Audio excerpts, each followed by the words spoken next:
నమస్తే, మీ ఎర్రంరెడ్డి తిరుపతి రెడ్డి.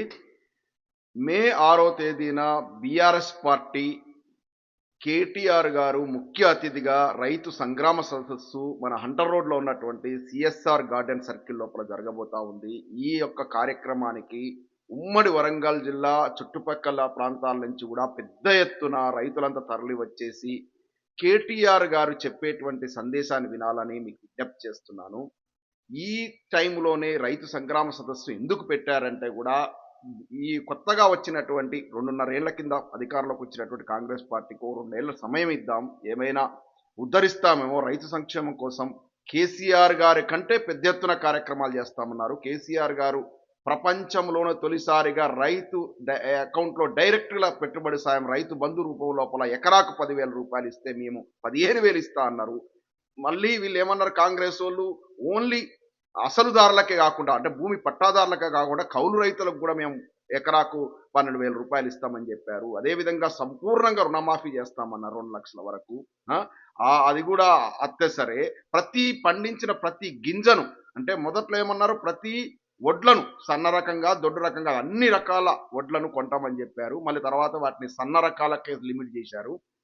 ఇవాళ మొక్కజొన్నలు కానీ, అంటే రైతు పండించిన పంట మొత్తం కూడా నీళ్ళలో వర్షానికి తడిసి ముద్దవుతున్నా కూడా పట్టించుకునే నాదులు లేరు.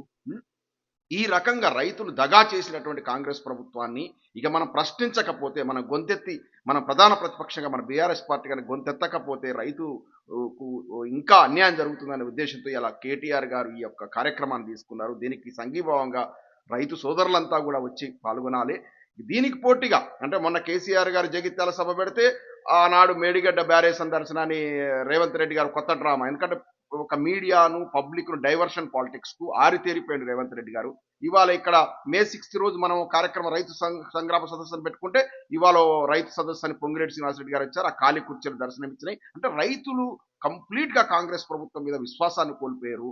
కానీ ఏ మాత్రం ఏమరమాటగా ఉన్నా కూడా మళ్ళీ మోసపుచ్చుతుంది కాంగ్రెస్ పార్టీ. 6 గ్యారెంటీలను చెప్పింది, ఏ విధంగా దగా చేసిందో చూసాం. రైతులకు రైతు భరోసా పెడితే 15,000 ఇస్తామని మళ్ళీ 12,000కు లిమిట్ చేసి, అది కూడా ఇప్పటికి 3 విడతలుగా ఎగ్గొట్టి రైతును మొత్తం.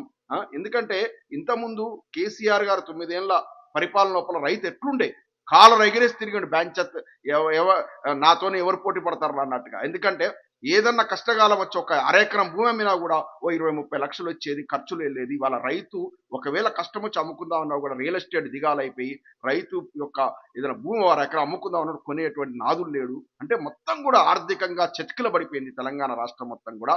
ఇవాళ దేశవ్యాప్తంగా కూడా కాంగ్రెస్ పార్టీ చీత్కరించుకుని అన్ని రాష్ట్రాల లోపల అది ఎరాడికేట్ అయిపోతా ఉంది. అంటే ఒక్కొక్క రాష్ట్రం నుంచి కాంగ్రెస్ అనేది లేకుండా పోతా ఉంది. నిన్న జరిగిన ఎలక్షన్లో కూడా చూసాం.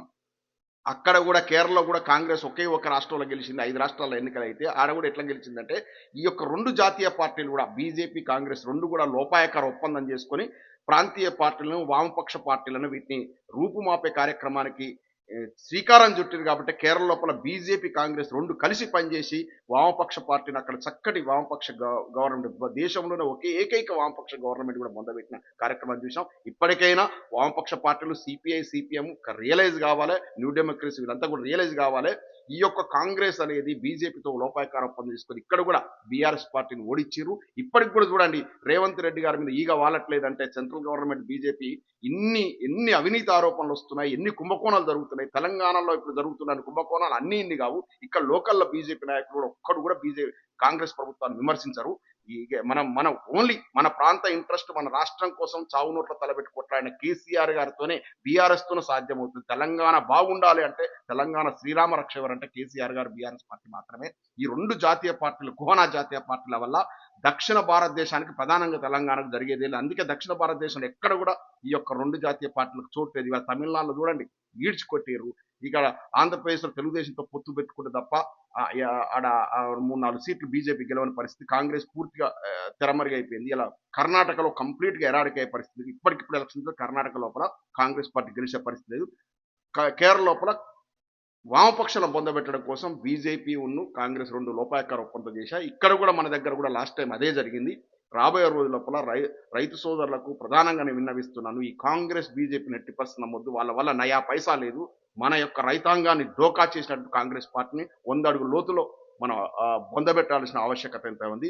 మనకు శ్రీరామ రక్ష కేసీఆర్ గారే. కేసీఆర్ గారితోనే రైతన్నలకు న్యాయం జరుగుతుంది. ఇంతకుముందు 9 ఏళ్లలో ఎలా జరిగిందో చూశారు. ఆ కార్యక్రమాలు రైతుల సంక్షేమం కోసం ఎటువంటి కార్యక్రమాలు కేసీఆర్ గారు తీసుకున్నారో చూశాం. రాబోయే రోజుల లోపల మళ్ళీ 2.5 ఏళ్లలో కేసీఆర్ గారికి ప్రభుత్వం వస్తుంది. మనం రక్షించుకుంటుంది. మన భూముల ధరలు పెరుగుతాయి. రైతే రాజుగా కాలరెత్తుకొని ఎగురుతాడు. ఎందుకంటే రైతు దుఃఖించినటువంటి నేల ఎప్పుడు కూడా బాగుపడ్డట్టు చరిత్ర లేదు. రైతు ఇవాళ సకల గోసలు పడుతున్నాడు. మళ్ళా కరెంటు కష్టాలు వచ్చినాయి, యూరియా కష్టాలు వచ్చినాయి, పండించిన పంట అమ్ముకోలేని పరిస్థితి వచ్చింది. రైతుకు పెట్టుబడి సాయం అందట్లేదు. రైతు దివాలా తీసే పరిస్థితి వచ్చింది కాంగ్రెస్ గవర్నమెంట్. కాబట్టి రైతు సోదరులంతా రేపంతా రావాలి. వామపక్ష సోదరులను ఇప్పటికైనా కళ్ళు తెరవండి. ప్రధాన ప్రతిపక్ష బీఆర్ఎస్తో కలిసి రండి. మీ గవర్నమెంట్ను కేరళలో ఏ విధంగా కాంగ్రెస్ బొందబెట్టిందో ఇవాళ కేసీ వేణుగోపాల్ ఏమంటాడు, ఏఐసిసి జనరల్ సెక్రటరీ, కాంగ్రెస్ వామపక్ష దుష్ట శక్తులు మేము ఆ, ఆ, మొత్తం బొందబెట్టినామని చెప్తున్నాడు. అయినా కూడా మీరు ఇంకా కళ్ళు తెరవకపోతే ఇక మీ పరిస్థితి అగమ్య గోచరమే. ఇవాళ ఏ ప్రాంతానికి ఆ ప్రాంతం లోపల ప్రాంతీయ పార్టీలతోనే న్యాయం జరుగుతుంది. కాబట్టే ఇవాళ దేశవ్యాప్తంగా ప్రాంతీయ పార్టీలు ఇవాళ మమతా బెనర్జీ గారిని, కేజ్రీవాల్ గారిని, ఆ విధంగా అకాలీదళ్ను, అస్సాం గణ పరిషత్తును, వివిధ ప్రాంతీయ పార్టీలను పొందబెట్టేటువంటి కార్యక్రమానికి 2 జాతీయ పార్టీలు బీజేపీ, కాంగ్రెస్ చేస్తున్నాయి. తెలంగాణలో కూడా మన పార్టీకి వ్యతిరేకంగా కొత్త పార్టీలను తీసుకొచ్చేసి బీఆర్ఎస్ పార్టీకి ఏదైనా హార్డ్ టైం ఇవ్వాలనేటువంటి ఒక దుష్ట ఈ యొక్క శక్తులైనటువంటి 2 జాతీయ పార్టీ బీజేపీ, కాంగ్రెస్ పనిచేస్తా ఉన్నాయి. దీన్ని ఈ పన్నాగాలను మనం తిప్పికొట్టాలి. బీఆర్ఎస్ పార్టీతోనే మనకు న్యాయం జరుగుతుంది. మన రైతాంగం కానీ సకల జనులు కానీ సంతోషంగా ఉండాలంటే బీఆర్ఎస్ పార్టీతోనే సాధ్యం. జై తెలంగాణ.